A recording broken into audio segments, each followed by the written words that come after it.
Good afternoon, everybody. I want to welcome everybody to our meeting today. To everybody maybe watching on Channel 16, either live or recorded, we appreciate your attention to what we do here. We're going to start our meeting with our approval of our minutes. So moved, Aguilar. Second. And I'm just looking at these. Is it October 2nd, the last time we had a fiscal committee It meeting? is. It's been a long It's been time. a while. So, okay. We have a first and a second. All in favor, say aye. Aye. Opposed, same sign. Motion carried. Today, we're going to have two reports. We're going to start with a staff update by David Bixler, our budget analyst. Mr. Bixler. David Bixler, council staff, reporting to the fiscal committee. Just an update on a few things we're working on. One is the fee recodification that just went through. The fee index is out on the Sioux Falls website under the ordinances, and we are going to ask media services to pull that out to the key resources page or tab on the Sioux Falls homepage, just so it's easily accessible. The other thing we're working on is through land use on the facade easement. We have a meeting this week with the city attorney's office to clarify the parameters that are set by statute that the program is administered under, meaning more so the historic preservation, the length of the easements, the duration of the easements, those types of things. So we're hoping to have that answered by the end of the week. And then for the audit committee asked me to reach out to the Association of the Local Government Auditors to discuss a peer review. And so I've discussed that with the association, and we'll be reporting to the audit committee on Thursday what the findings were. Questions of Mr. Bixler? Do you require assistance from the fiscal committee on any of these items, David? No, we've got it covered. Got it covered, and I know from seeing your work that you've done, there's some interesting stuff, and I know you have a lot of hours into these projects, so thank you for what you're doing. You're welcome. All righty. Next, we're going to be talking about our 2012 capital fund surplus. Not to say that there is one or that we know that the amount is yet, but, and I'm not going to try to steal any thunder from Director Turbach, but he said he's going to talk about whatever the committee wants to talk about. So Tracy will give you the floor. Good afternoon. Thank you, Councilor. Tracy Turbach with the Finance Office. And I am here to talk about the capital fund surplus. And my intention really is just to kind of start the conversation with the City Council, starting with the Finance Committee. I expect over the next few weeks to come, we'll be talking more about the surplus and how to, what, if anything, to do with it. But I do want to just kind of open the lines of communication. We've taken a different approach the last couple of years, and just going to start out a little bit earlier in the year this time, and again begin the conversation with you folks, so that we can maintain good communication, I guess, throughout this process. Some of the things initially I thought I'd put together a PowerPoint presentation today, and I really dispensed with that idea, really to try to keep it maybe a little bit less formal at this point anyway. But I do have a number of points I want to cover, and I would certainly invite you to interrupt me if you've got questions as I go through this. But certainly I'll try to answer any questions at any time that you do have. I do intend to share with you what the surplus amount. I do want to talk about kind of how we come to the situation where we have a surplus, touch on the how and why about how and why the surplus does come to be. I want to cover in general terms anyway some of the options that the city has when we've got a situation like this, and then what I see as the decision-making process going forward. The capital fund is a little bit unique in terms of how we budget for the capital fund. Traditionally, the city has always budgeted to spend all of the revenues that we anticipate taking in our capital fund. And so we don't budget for a reserve. We don't anticipate having a balance left over at the end of the year, like which is contrary to the general fund. As you folks know, we do plan each year to have a reserve fund left in the general fund at the end of the year, but that's not the case with the capital fund. So I think that's an important thing for you folks and the public as well to maybe understand. So how do we end up with a surplus in the capital fund? Well, if revenues come in higher than anticipated, higher than what we anticipated in the budget, or if there are funds remaining on projects that have been completed that didn't use up the entire budget for those projects. So if we hit our revenues exactly to the penny and every dollar is spent on every project, we would not have a surplus at the end of the year. So we do have a surplus as of the end of 2012, and that's largely due to the fact that revenues came in higher than anticipated. And that's been true the last couple of years. I think that's been the largest source, if you will, of the surplus that we end up with at the end of the year, that revenues have come in higher than what was originally anticipated in the budget.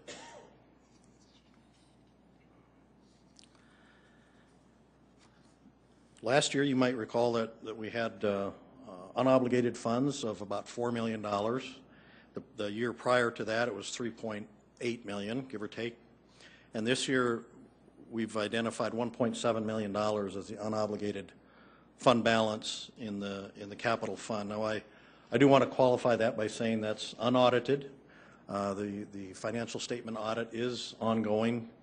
In fact, this number was really just given to me earlier today, so we're still in the very early stages of the audit process. So it is subject to change, but as we move forward in the planning processes and toward ultimately making any sort of budget amendments, at least for now, that's the number we're working with. So that gives you kind of a sense of the dollars that we're talking about. And I want to go back and talk a little bit more about the revenues. And of course, the largest source of revenue for our capital fund is our second penny sales tax. Some of the other fairly significant revenues that go in there, you understand the platting fees from subdivisions and development do go into the capital fund. And this year, occasionally there are things that come in that are unanticipated, or at least in terms of the budget, were not anticipated when the budget was adopted. And we did have a significant transaction at the very end of 2012. You'll recall that the city did sell some land for related to a development project. This is some land on Phillips Avenue. Was sold for the Craig Lloyd project. And so those dollars, when the proceeds from that land sale came in, they were put into the capital fund as well. And so that adds to the amount of surplus that we have then in our capital fund. Now, I know the folks from community development that coordinated that transaction and that development project would think I was remiss if I didn't mention that they certainly have a strong desire to see those dollars reinvested in some way, shape, or form in the uptown area. That from their standpoint, and I think Brent is probably here, he was planning to be here anyway, that they would like to see those dollars reinvested in the uptown area. And I expect you'll probably hear more about in the weeks to come. So with the 1.7 million in unobligated dollars that we have in the capital fund, you do, as a council, have a number of options as to how you want to address that. And I want to touch on each one of those, what I see as each one of those alternatives, just briefly. Of course, as we've done in the last couple of years, you can appropriate it and spend it on projects. It's still limited to those types of capital projects that second penny sales tax dollars are restricted to. And typically, as we've approached it in the past and as we will approach it this year, we will encourage our departments to look at projects that are in the 2013 budget, but maybe they expect a shortfall of funding as one of the higher priorities. So if we've got a project we're planning to do this year, But between the time the budget was initially established and today, if they feel like they've got a shortfall in funding, that would certainly be one candidate for some of these surplus dollars. There are also opportunities when we have unobligated dollars like this, and what we've done in the past is oftentimes move projects up. So if we've got a project in the capital improvement plan for 2014, we may well make that one of the higher priorities, is moving to accelerate it. And that can be done more easily with some projects than others. Obviously, some that have a long lead time in design and so forth, that all has to be taken into account. And something that's also happened in the past, in the past couple of years, there are projects that are not necessarily in the long-term capital plan, but for whatever reason do become identified as priorities. And so the surplus for the past couple of years has included some of those ultimately once the final decision was made by the council. So those are kind of the general categories, I would say, of projects if the council's intention is to appropriate and spend those surplus dollars, that they would fall into one of those categories. An additional alternative is to choose not to appropriate it and spend it in 2013, but to let that balance roll in then to our planning process as the 5-year plan is updated. So that would simply be $1.7 million more to program into the 2014 plan as we move forward in determining what projects will be in the plan for next year. And that, I believe, at least at some point in the past, the city has utilized that approach as well, at least with some surplus dollars. There are times when paying down debt would be an alternative use of these funds as well. That's not the case this year, so we won't be recommending that or identifying that as an alternative. With these surplus dollars, there are only certain times during the life of a bond issue when you can prepay those, and that's we don't have that opportunity today. So, and lastly, something that would be a bit of a change of policy, I suppose, for the council would be to take some of those dollars and utilize that as a reserve fund within the capital fund. And there are certainly good reasons to do that. There are arguments to appropriate it and spend it, but those are certainly competing alternatives that the council can weigh and consider.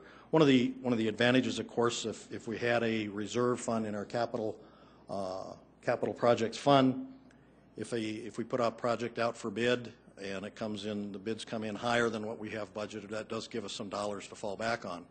Today, because we budget to spend all of our capital dollars, if we're faced with that situation, we really have to look at delaying another project or reducing the scope of a project or somehow finding the dollars within the existing budget to make that fit. So a reserve would give us another tool to address those kinds of situations when they do arise.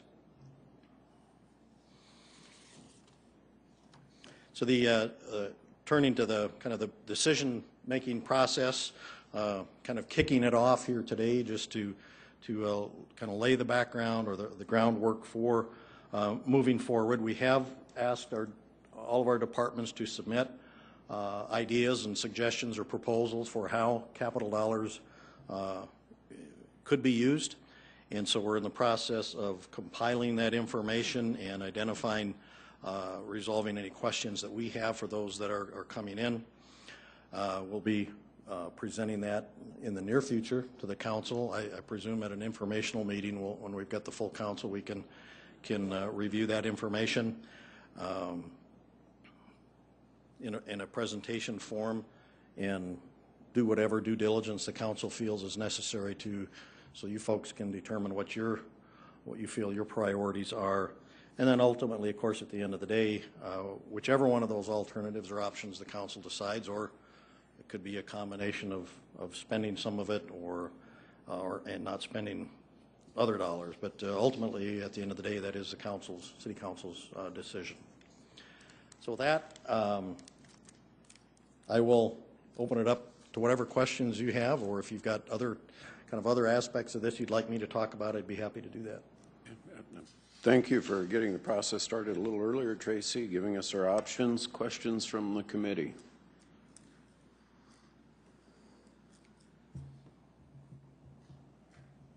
Counselor Jamison.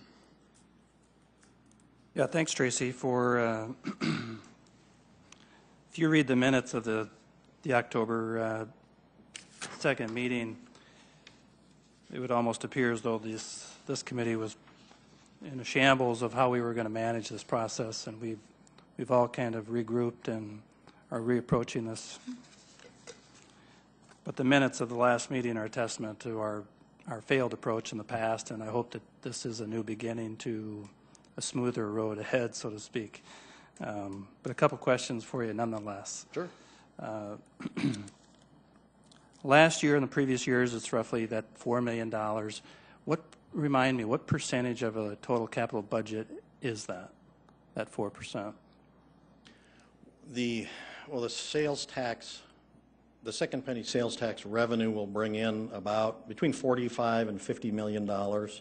So a $4 million surplus would be about 10% of that. If you look at just the sales tax revenues, because the budget will go up and down depending on, if there are grants for some of those projects and so forth. But that gives, I think that gives you a benchmark anyway. So this 1.7, right? 1.7 that's kind of outlined. It may not be as the final number, but it's probably close. That's 5% probably close to the total budget, right? I would think that'd be pretty close, yeah. Okay, that's what I was trying to get to. I've learned not to do math in my head anymore. But. And that's okay. I just am looking for round general numbers anyway. The concept is that it's quite a change, and obviously you can't spend more than you collect. Right. And it's a challenge to keep those numbers below, and and at the end of the year it just adds up. But did you do any other changes in any spending or practices in order to get to a 5% margin versus that 10? I think no, there really weren't any, not as I understand your question. I think the biggest influence on going from a $4 million surplus last year to less than half of that this year really has to do with how revenues were projected in the budget. So for the 2011 budget, the revenue growth was anticipated, I believe, at 0%.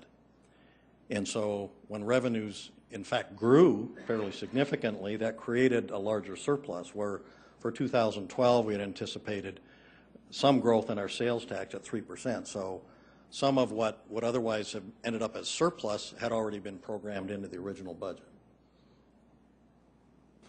Okay, and then that's very good. That's probably very true right there. That ideally, and excuse me for interrupting you, but I mean, if we're very good prognosticators and we estimate exactly what our growth will be, there would be very little, if any, surplus at the end of the year, because we will have anticipated those higher revenues in our budget and program them into projects to be spent. So from that aspect, a smaller surplus is an indicator that we're getting, at least in 2012, we got hit a lot closer to what our budget numbers were.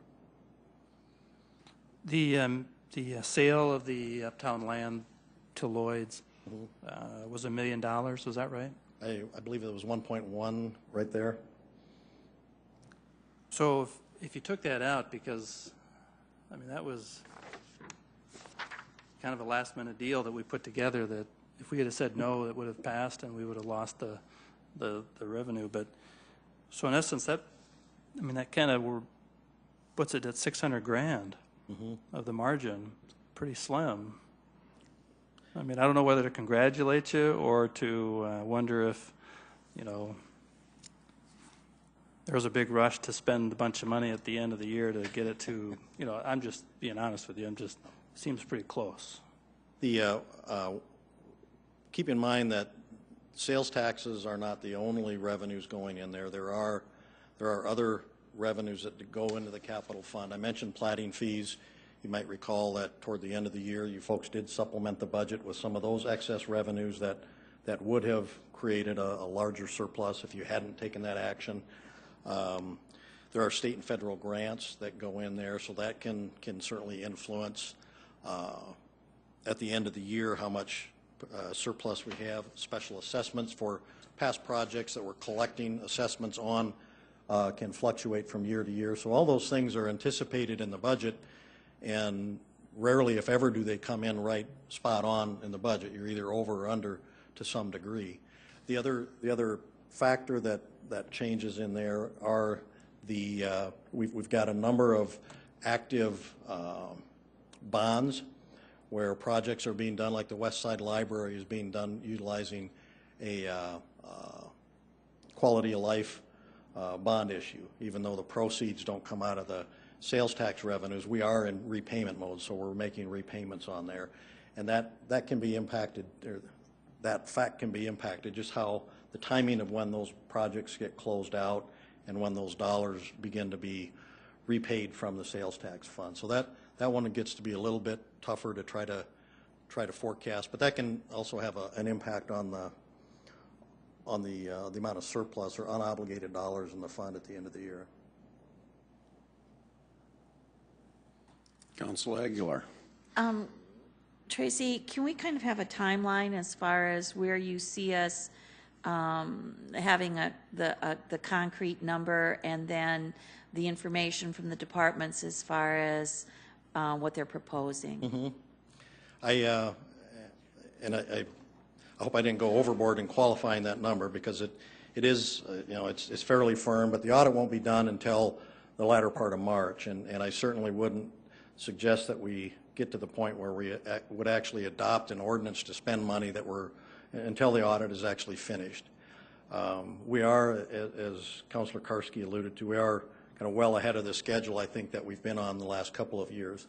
I would hope, if not before the end of the month, certainly very early in March, to be back in front of at an informational to talk about the specifics and show you the projects of the departments that the departments have identified as potential candidates for funding. So there's no reason to wait, other than I certainly don't want to appropriate money until after the audit is completed. Thank you. Just for reference, you might, if you don't recall, both of the last 2 years, the final supplemental appropriation ordinance was approved in mid-June. So I think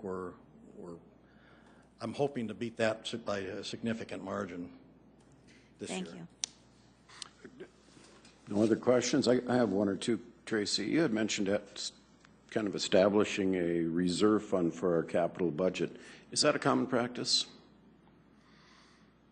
I've never really done any research on that. I would expect it is not uncommon at all. Okay, because like Councilor Jameson said, we did a very good job of budgeting this year, and it was tight. And if we did have a project go over by, $750,000 or whatever, we could have been very, very close. Or if one thing or another had gone another way. What's the difference between having a reserve fund in our capital budget and carrying over the money from this year to next year's capital fund?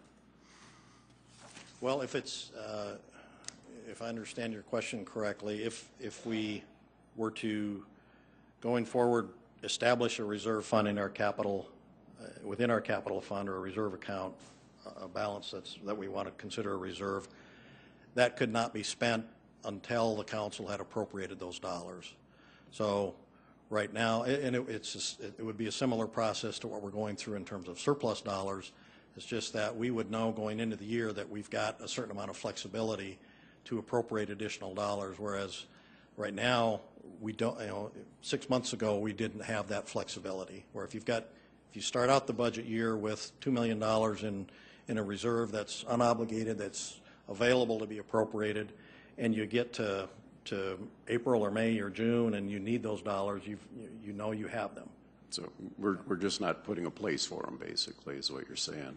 Right. We're anticipating when we adopt the budget that every dollar that comes in has a place. I mean, it's going to be spent if we follow through with every one of our plans. For the benefit of our community, we have two budgets, our capital fund and our general fund budget. And money can flow from one to the other, but not the other way. You can't take money from your general fund and put it over your capital fund, is that correct? Well, technically, I think you could. I don't know that the city has ever done that. The city has self-imposed a restriction on the second penny dollars that says it has to be spent on capital expenditures, either equipment or capital improvement projects. So we would be violating our own ordinance if we took money out of the capital fund and put it in the general fund for general operating expenses. Theoretically, you could do the opposite, but the capital needs are always greater than the revenues we've got available for projects. So I can't imagine a time that we would advocate doing that. Okay, thank you. Any other questions for Director Turbach? Thank you again, Tracy. We'll be seeing you soon, I'm sure. Thank you. Any other items for this committee? I'll call the meeting adjourned. Thank you for your attention.